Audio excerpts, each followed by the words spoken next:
السلام علیکم ورحمت الله وبرکاتہ. ګرانو دوستانو، زمونږ د نن صحابي دی حضرت ابو عبیده بن جراح رضی الله تعالی عنه. هغوی د امین الامت په نامه هم بللی شي. تاسو 1583 کې عبدالله بن جراح په کور کې زیږیدلی وئ. عمر کې د نبی کریم صلی الله علیه و آله وسلم نه 12 کاله کشر و. ستاسو والد عبدالله د تجارت پیشې سره سره د جنگیالي او د فنون حرب نه ښه باخبره کس و. نو په دې وجه خپل زوی ابو عبیده ته د ورکوټوالي نه د فنون حرب طور طریقې په ښه شان ښودلې وي.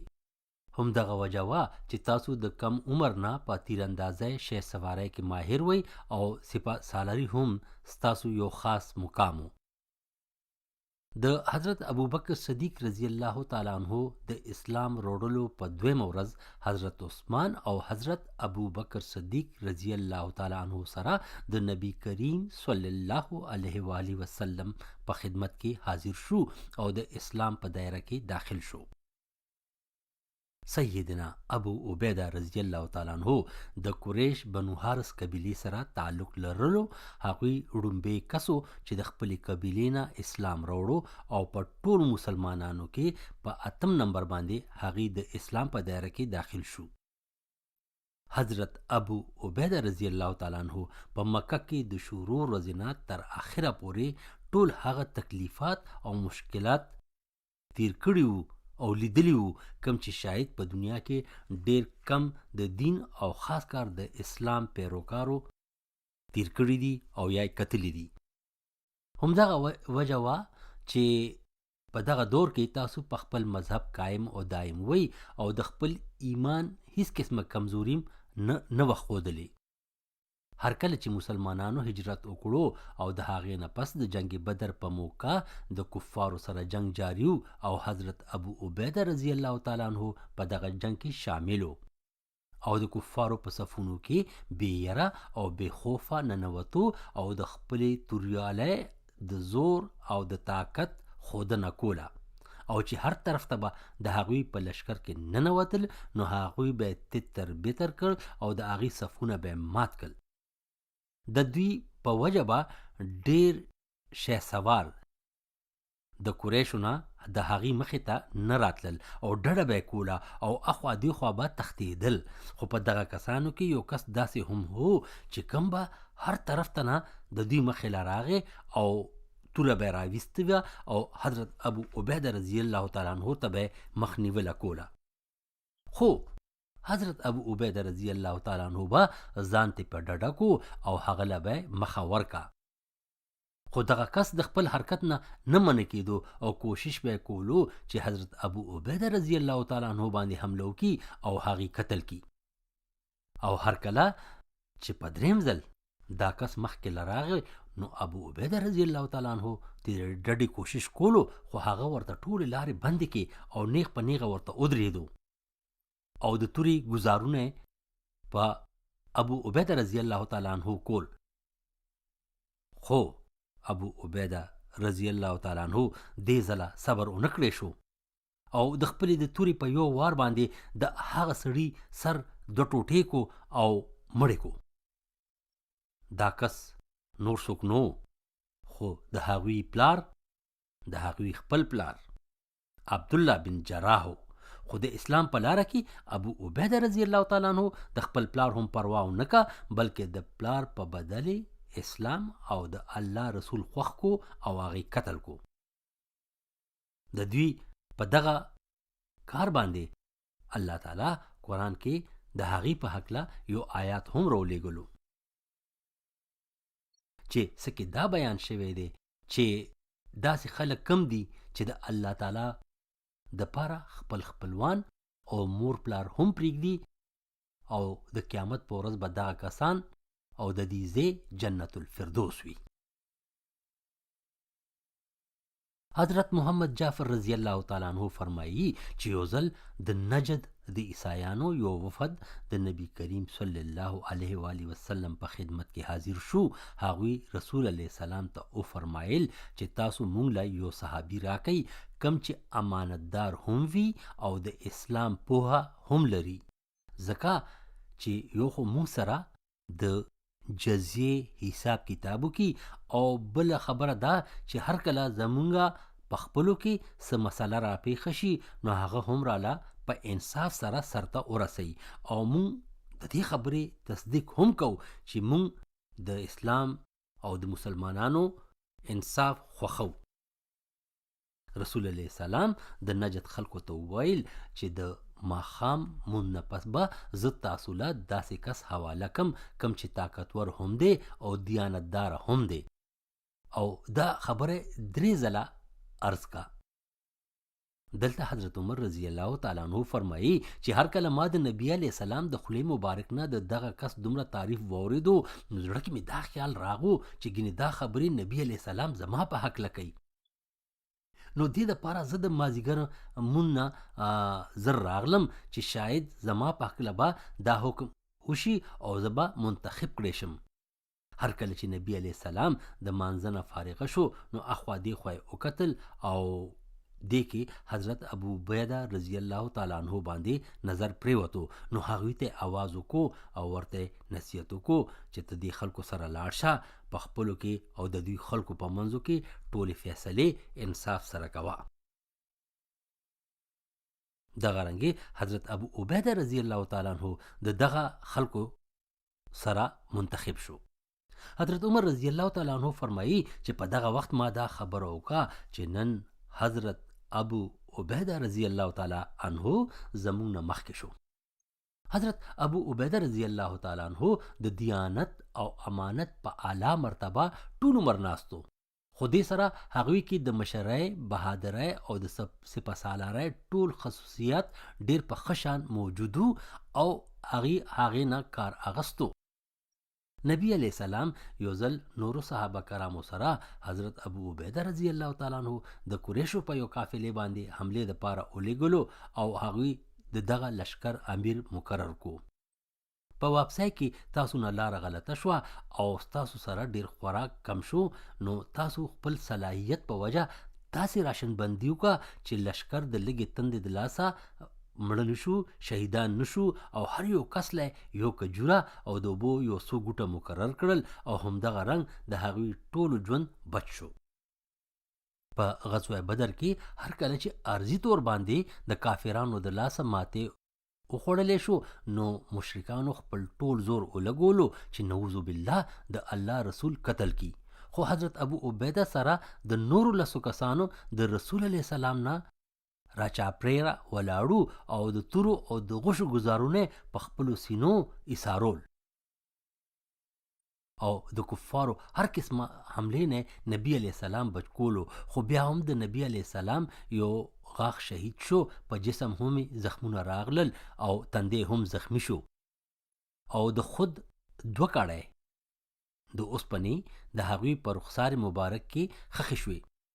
هر کله چې ابو بکر صدیق رضی الله تعالی عنہ دا اراده وکړه چې د نبی علیہ السلام د رخسار مبارک نه دا کړی روباسي، خو حضرت ابو عبیده رضی الله تعالی عنہ حضرت ابو بکر صدیق رضی الله تعالی عنہ ته منت زاری وکړه چې هغوی له دې دا موقع ورکړي چې دا کړی هغه په خپلو غاښونو روباسي.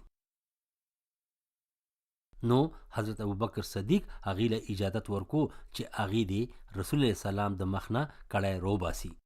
حضرت ابو عبیده رضی الله تعالی عنہ په هغه وخت کې سوچ وکړو که چېرې دا کړی د په زور روباسم نو نبی علیہ السلام ته به تکلیف ورسي.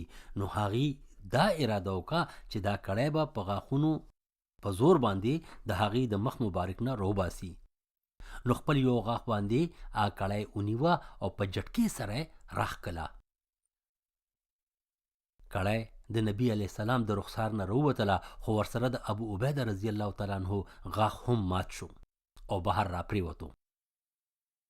او همدغه رنګ بله کړی هم هغوی د غاښ په زور راوویسته او هم هغه غاښ هم بهر را پریوتو او مات شو.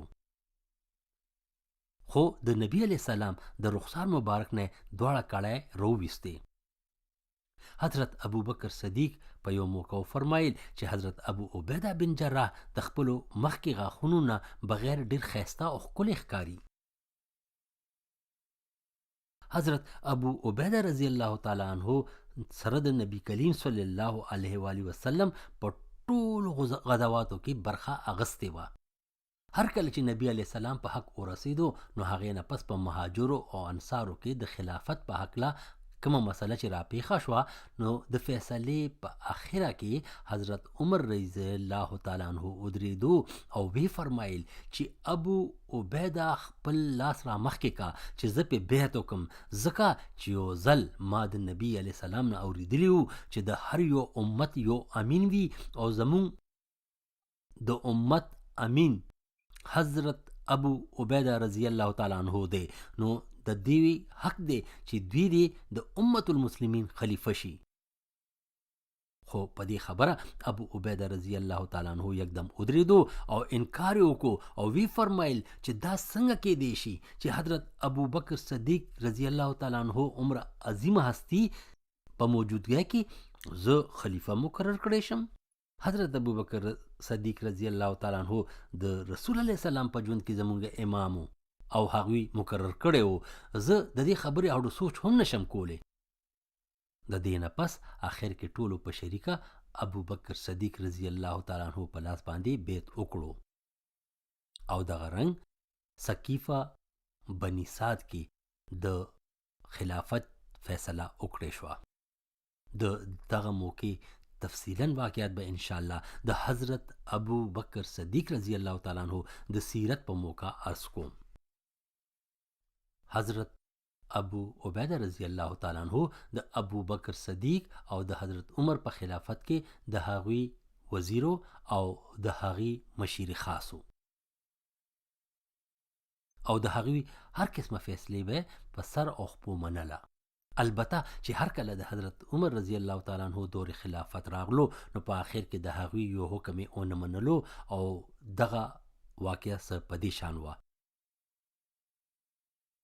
د حضرت عمر رضی الله تعالی عنه خلافت دورو نو په هغه وخت کې حضرت ابو عبیده رضی الله تعالی عنه د اسلامی لشکر سپه سالارو او په ملک شام کې ډیر تیزی سره هر ورځ یو نوی ښار فتح کولو او شام هم ټول فتح کړی وو او د اسلامی سلطنت سرحدونه مشرق کې دریای فرات پورې او شمال کې ایشیای کوچک پورې ورسېدل. دغه فتوحات پرمختګ باندې روانو چې ناګهانه په شام کې د طاعون وبا خوره شوه او د څه په وجه چې لکونو خلک مړه شو. حضرت ابو عبیده رضی الله تعالی عنه خپل لشکر سره په شام کې موجودو. کله چې دا خبر حضرت عمر رضی الله تعالی عنه ته ورسېدو نو هغوی پریشان شو، ځکه چې هغوی غوښتل چې ابو عبیده رضی الله تعالی عنه د دغه علاقې نه زر تر زره راوځي. بلکې یو ځای کې دا هم ذکر شوی چې حضرت عمر رضی الله تعالی عنه دا غوښتل چې د هغې نه پس دی ابو عبیده خلیفه مقرر کړی شي. نو یو خاص کاسد په لاسې یو خط ور واستولو او پکې دا لیکلي وو چې هر کله زما دا خط تا ته میلو شي نو که شپه وي نو د سحر انتظار مکو او که سحر وي نو د شپې انتظار مکو، بس زر تر زره را روان شه.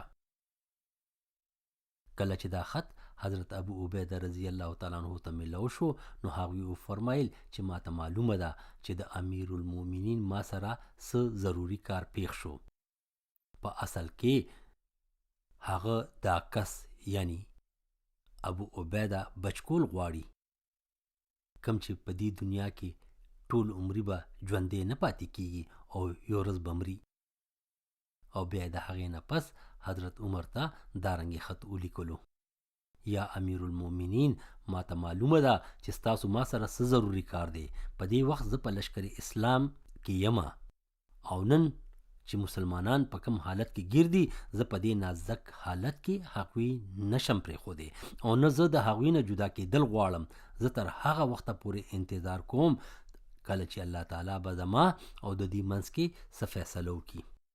تاسو مهرباني وکئ چې د دې مجبورۍ په وجه ما معاف کئ او د دې خبرې اجازت راکئ چې زه خپل مجاهدینو سره پاتې شم.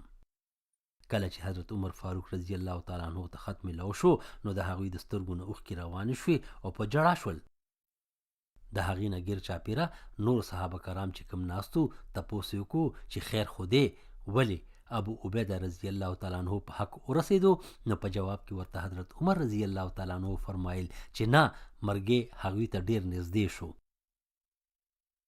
او د هغوی دا خبره ټیکو خطه. لږې ورځې پس هغوی خپل فوج ته وصیت وکړو چې زه ناجوړه شم په طاعون کې مبتلا شم او ډیر زر به تاسو نه رخصت شم خو رخصتېدو نه مخکې د ما یو نصیحت باندې عمل وکئ تاسو به همیشه په خیریت او په امن کې یئ. مونځ قایم ساتئ روژې او صدقه هر وخت ورکوئ حج بیت الله او عمرې دپاره ضرور ځئ.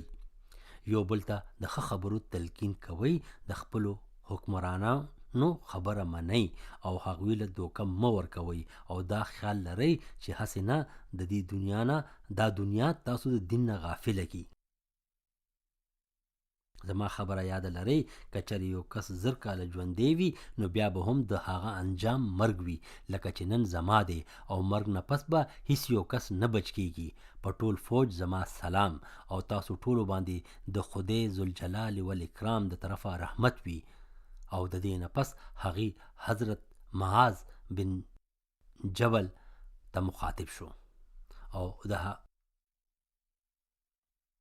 ای معاذ خلکو له جمع ورکوا او د هغې نه پس تاسو په حق ورسېدئ. د وفات نه پس معاذ بن جبل رضی الله تعالی عنہ ودرېدو او داسې بیان یې وکړو ای خلکو نن تاسو د داسې شخصیت نه جدا شوئ چې زما په خدای باندې قسم دی چې دا بنده د حسد او بغض نه پاکو ډیر نیک دله او آخرت سره مینه لرونکی و خپلو عوامو سره په ښه شان او محبت سره به ملاوېدو او مینه به یې کوله. راځئ چې ټول په جمع دعا وکړو چې الله تعالی دې هغوی له په خپل جوار رحمت کې ځای ورکړي. آمین ثم آمین. ګرانو دوستانو دا زمونږ د نن صحابي حضرت ابو عبیده ابن جراح رضی الله تعالی عنہ.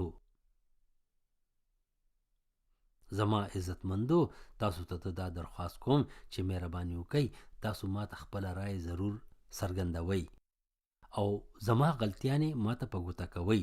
دا رنګ به زه انشاءالله دا د نیکی کار په ښه شان ادا کولو جوګه شم. ځکه چې بعض وخت زه غواړم چې دا ویډیو اوږده کمه خو په دې یریږم چې هسې نه تاسو اوږده ویډیو خوښه نه کوئ نو دې لپاره اختصار نه زه کار والم که چېرې تاسو غواړئ چې زه نورم تفصیلا هر یو ویډیو ستاسو په خدمت کې پیش کړم نو تاسو ماته ضرور ولیکئ. ستاسو ډیره ډیره مننه. الله خوشحاله لره تل آباد اوسئ. والسلام. صلاح الدین غازی، کینیډا.